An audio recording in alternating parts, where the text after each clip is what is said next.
Welcome back to the G-Truth, the one and only good truth, with your host, myself, Giovanni Canales. Like I said before, I'm going to be doing this on camera for YouTube, so just bear with me if I, look around a bit, because really it's just me gathering my thoughts, That's really all I'm doing. But I'm returning back to the NFL. I'm going to be talking more about the NFL, especially with the preseason coming up really soon, and then the regular season, of course, coming up right after that. So I got some topics. I got some Baker Mayfield comments on Hugh Jackson wanting revenge, all that stuff. I got some over/under predictions, and I got the Ezekiel Elliott contract talks. And I gotta throw in some basketball. You know me, I gotta throw in some basketball because I love basketball. So I got some Russell Westbrook fit into Houston Rockets topic discussion right there. So let's hop right into it.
Alright, so next topic is obviously going to be over-under predictions.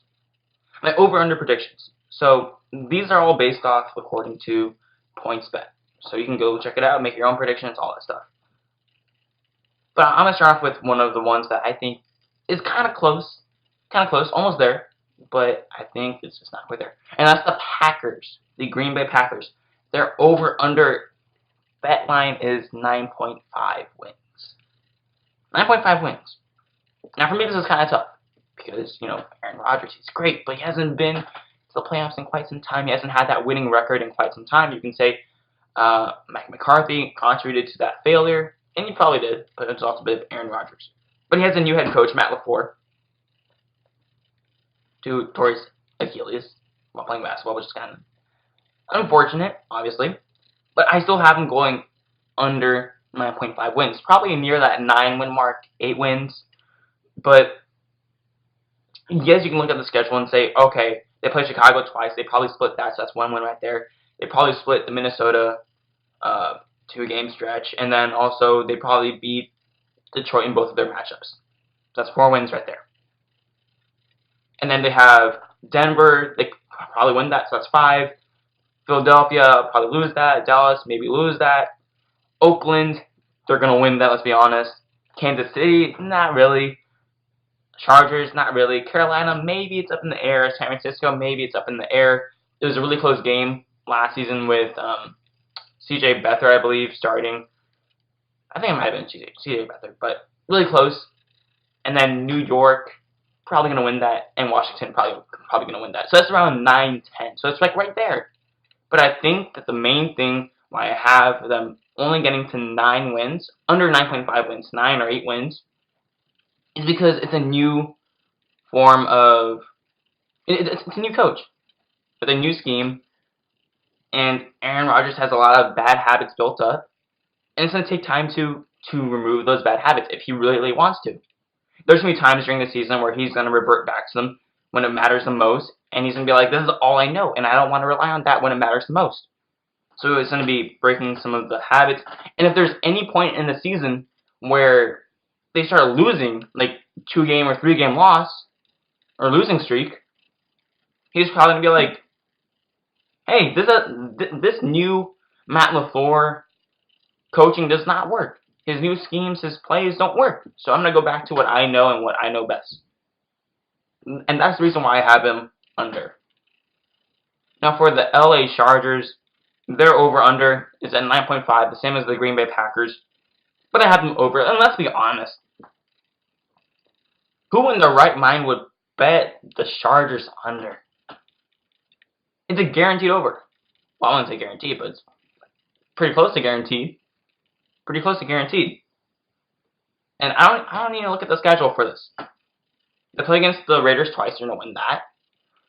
Broncos twice, they're going to win that. Probably split with the Chiefs. So that's like 5 wins right there. All within the division. And then they'll win some outside of the division because they're great. They're great. They got all the pieces right there. And based off last season, they're probably thinking, hey, if we had home field advantage against the New England Patriots, that game probably could have gone a lot different. Probably doesn't end up being a butt whooping. And they probably don't play the Patriots early on. They probably play whoever the Chiefs played. It was such a blowout that the Colts, that's what it was. And they play against the Colts, and they probably win that, and they go to the conference championship to play against the Chiefs or the Patriots. So I think that they probably want to make that push for the division title, guaranteed playoff spot. Don't have to play an extra game and try to go for that first round bye. Now for the Philadelphia Eagles, their over-under is at 10. And it's a tricky one, but I have them over. Let me pull up their schedule really quickly. But just off the top of my head, they play against the Eagles. They play against the Giants. There we go. They play against the Giants. That's 2 wins right there. They play against the Redskins. That's 2 wins right there. And then they play against the Dallas Cowboys. Probably split that. So that's 5 wins right there. They're playing against Atlanta, Detroit, Green Bay within the first 4 weeks. Yeah, they're winning those. Then they play against New York. They're winning that. Minnesota, maybe winning that. They play against Buffalo. They're winning that. They play against Chicago, maybe not winning that. New England, Seattle, Miami, New York, Washington, Dallas, New York. That's all their schedule right after the bye week. They're getting to 10 wins pretty easily. I know that Carson Wentz is coming off injury, struggling last season with Nick Foles taking over, but I think that now that Nick Foles is not there, he doesn't have to worry about that presence or pressure looming over him, and he can just go back to his old self. He'll struggle at times, definitely he'll struggle at times, but it'll be a lot better, and they'll definitely get to 10 wins pretty easily. Or over it, actually. Probably 11 wins. 11 or 12 wins, actually. Next, I have the Baltimore Ravens. The over-underline is at 8.5, and this all depends on Lamar Jackson. Does he develop the accuracy and consistency of an actual quarterback over this offseason, translating it into the regular season? And I say no. Maybe just one more year, and then they'll get there. Their defense is still good. They lost some pieces, but they're still a good defense. But they have Pittsburgh in their division. They have the Browns in their division. They have, well, I want to say the Bengals, but they're going to beat the Bengals. It's hard for me to say that they're going to get to 8.5 wins or over 8.5 wins when I can already see them losing against the Browns and the Steelers. Splitting those is not great because then that gets you to 4 wins from the Bengals. Just within the division. 4 out of 8, it's not great within the division. So for that reason, I have them going under. It all depends on Lamar Jackson. I think defenses know how to stop him a bit more based off that LA Chargers playoff game. And they have a lot more tape of him now. So it's going to be a bit easier to stop him. And a bit harder for him to actually get stuff done. Next, I have the Cleveland Browns, the one that everyone has been waiting for so long. I'm pulling up the schedule right now. And it's pretty interesting. The schedule is pretty interesting. They have a really nice last, 1, 2, 3, 4, 5, 6, 7, 8, 9, 10. Last 10 weeks after the bye. After the bye week, they have New England. They're probably going to lose that. It's going to be really, really close coming off a bye week because they're going to have time to prep for that, time to rest for that, prep for that, all that stuff. But then they have Denver, Buffalo, Pittsburgh, Miami, Pittsburgh again, Baltimore, Cincinnati, Arizona, and they finish off the season with Cincinnati. Those last 10 games, they're winning probably 8 of those. They lose against New England, and they lose against Pittsburgh one of those games. But in all the rest of them, they beat Denver, they beat Buffalo, they beat Pittsburgh in one of those 2 games, they beat Miami, they beat Cincinnati in both of those games. That's 6 wins right there. And then they beat Arizona, and then they beat Baltimore. That's 8 wins right there in the last half of the season. 8 wins in the last 10 games. So right there, over-under is at 9. They're already at 8. And I don't think that they're going 0-6 to start off with. I think they're getting to 10 wins. There's going to be some turmoil there. And the only reason why I have them going this far, and you can say, hey, but you have the Packers losing, going under 9.5 wins, and you have the Browns going over 9.0 wins. Why? And I think part of it's the reason why is that I just think that the Browns have the talent there, and unlike the Packers, Freddie Kitchens was already there. He was the running back coach for the Browns early on, moved up to the offensive coordinator, and now up to the head coach, rather than Matt Floor, who's kind of just dropped right in there. So I think that they already got a bit of chemistry all there, and I think that now they're pushing towards more of a cohesiveness, a cohesive offense, and they're blending Odell Beckham into it, and I don't think it's going to be much of a problem. There's going to be some turmoil early on, but aside from that, I think it's going to be pretty nice and neat and clean. Alright, now for the Houston Rockets, Westbrook, James Harden. How does that all fit? Now, obviously I was wrong in my last segment last week talking about where should Westbrook go. I said that there was no possibility of him going to Houston, and guess what? He landed in Houston. So obviously I was wrong there, and I accept it. I'm not going to try to weasel my way out of it. I accept I was wrong. It's just that for me it made no sense. It made no sense for them to fit together. I chalked it up as impossible because the fit's not there. It's just Houston trying to cram two players together that have a past, but it's not going to happen. It's not going to work. It happened, but it's not going to work. James Harden and Russell Westbrook are the two highest in usage rate and ISO ball play in the whole league. They're the two highest. They both won MVP. But you cannot put those two together. It's not a Steph Curry and KD mixture. Steph and KD, their egos and personalities were not enhanced by winning MVP. Russell Westbrook and James Harden's MVPs enhanced their personalities and egos. Steph and KD, when they linked up, former MVPs linking up together, it was after Steph Curry had blown the 3-1 lead to LeBron and Cleveland. And he was like, hey, I need some help. I need some extra help. I messed up. I need that extra player around. So it was out of a need. James Harden's like, hey, I don't want Chris Paul. I don't want him. I'm throwing him away. And I want Russell Westbrook because we played before. We played together before. So I want someone that I know. Steph Curry put his ego aside, humbled himself a bit, and said, hey, I'm going to share the rock with KD. He's going to blend right in. Steph is not an ISO player. He's moving around off the ball, catch and shoot, created his own shot sort of player. Not an ISO ball player.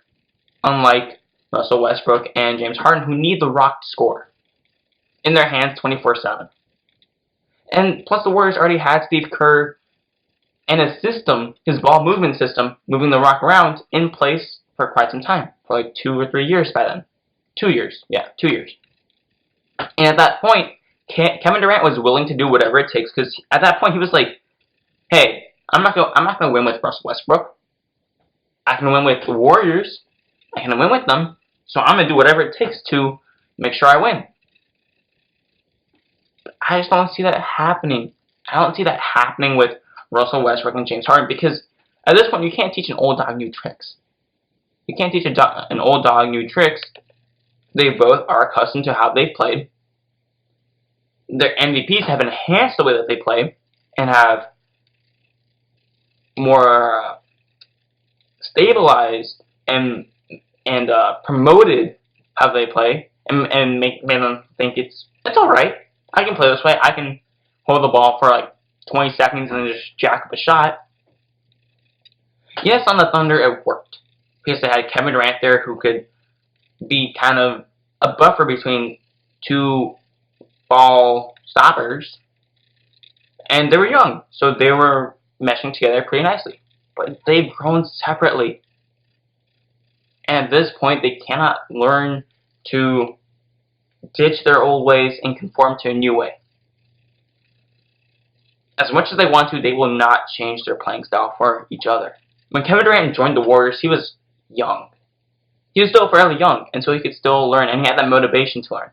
I'm not sure if James Harden and Russell Westbrook have that motivation. And even if they do have that motivation, it all comes down to Mike D'Antoni then. And his system won't work for Russell Westbrook. It works for prolific scorers off the dribble like James Harden. It works for great passers or great point guards like Steve Nash. It works for three-point shooting like Chris Paul, PJ Tucker, Trevor Ariza, Eric Gordon, and a good center, Clint Capella. They got some of the pieces there, but it doesn't work with Russell Westbrook. It's a three-point shooting system for someone who cannot shoot the three that well. It's almost like putting Ben Simmons into this offense. It just won't work. It just won't work. You're trying to make someone who doesn't shoot the three well, but will shoot them. We'll shoot them, unlike Ben Simmons. Gotta shoot more threes and actually make them. But ultimately, Russell Westbrook and James Harden can't and won't change. They won't. They're too far set in their ways. Whether it's dribble, dribble, dribble, step back, travel, step back, and then jack up a shot with 20 seconds left, with 4 seconds left on the shot clock, or pass it to someone else so they can jack up a shot so you don't ruin your field goal percentage. Or Russell Westbrook, who is dribble, dribble, dribble, shoot a bad mid-range shot and clank it, or I'm just gonna go to the hoop and miss a layup, or I'm gonna go to the hoop and just hand it off to whoever's there. They're too much of an iso ball centric team and playing style, and not enough ball movement for both of them to fit together. You saw it with Chris Paul. Chris Paul was trying to get the offense going, and James Harden was camping out at half court, just not being involved in the play. The same thing's gonna happen. Same thing's gonna happen with Russell Westbrook. Because I'm pretty sure that originally Chris Paul and James Harden were, kind of good friends. But then that started deteriorating as soon as they saw how each other played, and they both didn't like it. The same thing's gonna happen with Russell Westbrook. Now, but if by some miracle this works, they can compete for a championship. But the reality is, it's not gonna work. They're gonna be a playoff team still because they're good players, and good players still make to the playoffs. They still go to the playoffs. They'll still be a playoff team, but they're gonna be eliminated really quickly in a really bad fashion. It's gonna be bad to watch how they go down in the playoffs. It's gonna be very upsetting, very saddening to see how they go down in the playoffs. For the last topic of the day, I'm gonna be talking about Ezekiel Elliott and his contract. And it's rumored that Ezekiel Elliott will perform a holdout if he does not get a new contract. And by a new contract, I think we all know what he means. He gets the bag. Whether or not he gets the bag. And now I could talk about Ben Simmons getting his max extension. I could talk about that, but I've talked about basketball for the past few months, past few days, past few weeks. So it's time for me to hop back onto the football, and what better way to talk about it than Ezekiel Elliott and finish it off with Ezekiel Elliott. Or start it off with Baker Mayfield and finish it off with Ezekiel Elliott. That's what I meant to say. So we gotta look at the pros and cons of giving Ezekiel Elliott a new contract. Big money. The pro is, he's a great running back, 23 years old, and he covers a lot of Dak's mistakes. He allows Dak to dink and dunk, or dink and Dak for a while, with screens or little flats or something like that. What are the cons of giving him his contract? Well, you have annual trouble off season. You have some sort of problem with the law every single off season with Ezekiel Elliott. This year it was with Las Vegas. Previous year it was him pulling down a girl's shirt. Immaturity. Come on, guy. I mean, you know better than pulling down a woman's shirt. You know better than, getting into a fight. You know better than that. You should know better than that. And ultimately, youth, especially with running backs, don't last forever. They get injured eventually. And pretty badly. Todd Gurley. We don't know. He's pretty young. We don't know what's going on with him. Maybe it's some premature arthritis. Maybe it's something like that. David Johnson was out for a whole year. He's going to be great, but he's getting up there. David Johnson's 27 years old. Zeke is 23 years old. But David Johnson already had a couple of injuries that completely ruined some of his seasons. Melvin Gordon, who was so close to getting to 1,000 yards, I think, a couple seasons ago. And he got injured right beforehand. But it all comes down to what would the Cowboys do. But I'm going to first give my opinion. What would I do if I were given the choice on giving him a new contract or not? Personally, you look at all good teams, they all have a good culture.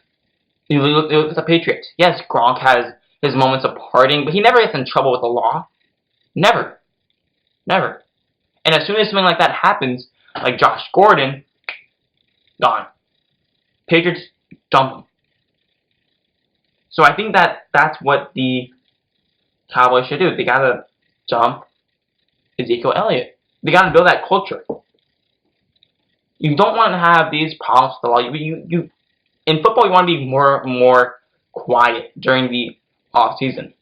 You typically want to be quiet as a team. As a team, you want to be quiet. And obviously, you don't want problems with the law in the future. You don't want that immaturity on your team. Dak is already mature. He is mature, but you don't want that immaturity of Ezekiel Elliott. As great as he is of a running back, you don't want that on your team. And then also in the future, he's probably going to get injured. The wear and tear on running backs is insane. And maybe you don't have to pay Dak as much because now he doesn't have his mistakes all covered up. And believe it or not, running backs are, I wouldn't say easy to find in the NFL draft, but it seems like a lot are popping up, a lot of good ones.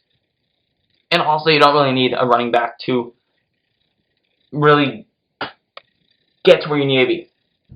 You look at some of the greatest running backs in NFL history. LaDainian Tomlinson, Barry Sanders, they couldn't get on their own. LT, as great as he was, couldn't win on his own. Barry Sanders, as great as he was, couldn't win on his own. You look at modern day NFL. It's really easy to replace these running backs. Le'Veon Bell, James Conner. You got DeMarco Murray with the Cowboys originally, and now you got, Zeke. You had AP, Adrian Peterson with the Vikings. Latavius Murray then. You got all these different players all these different running backs that, as great as they are, they can be replaced. It probably won't be to the same level. It definitely won't be to the same level. Le'Veon Bell is far better than James Conner, but James Conner can do some of the things that Le'Veon Bell can do and get to that, close to that production level. So personally, I would not give Ezekiel Elliott that contract. I would trade him. Make him some other team's problem. He's some other team's problem if I trade him. But now what will the Cowboys do in real life? They'll probably give him a contract. They probably will. And they'll probably pay Dak Prescott too. And it's all because they're in that we gotta win now mode. We gotta win now, guys. We need a great team. We need a great everything. We gotta stack the roster. But guess what? It's gonna work for maybe one season, and then as soon as someone gets injured, boom, it's done. It's done. So I think the Cowboys are gonna give him that contract. And I'm okay with that, but I just think that there's going to be some problems that they face yearly with the law, with him being immature, and I think that as soon as he gets mature, it's going to be too late. He's going to be immature, and then all of a sudden he's going to be mature, and then he's going to get injured, and it's going to be far too late for him to actually get that contract. If he was mature, didn't have these problems with the law, it's super easy for me to say, boom, here's a new contract. Melvin Gordon. No problems with the law. Great running back. Still a bit young. Has Philip Rivers right there. You want to win now. Boom, give him that contract. Give him it. No questions asked. Give him that contract. But Ezekiel Elliott, problems with the law, immature, still a good young running back. But are they really close to winning now? Not really. So I would say, don't give him the contract. But the Cowboys probably will. Thank you for listening to the G-Truth, and one only good truth with your host, myself, Giovanni Canales. Be sure to like and subscribe if you're listening to this on YouTube, on my channel, Gio Canales. You can look it up on YouTube. And also be sure to subscribe or follow this podcast on your favorite podcasting app. And be sure to stay tuned and return whenever I upload another podcast. It's going to be probably weekly. But be sure to stay tuned in. And thank you for listening. Thank you for tuning in. Peace out.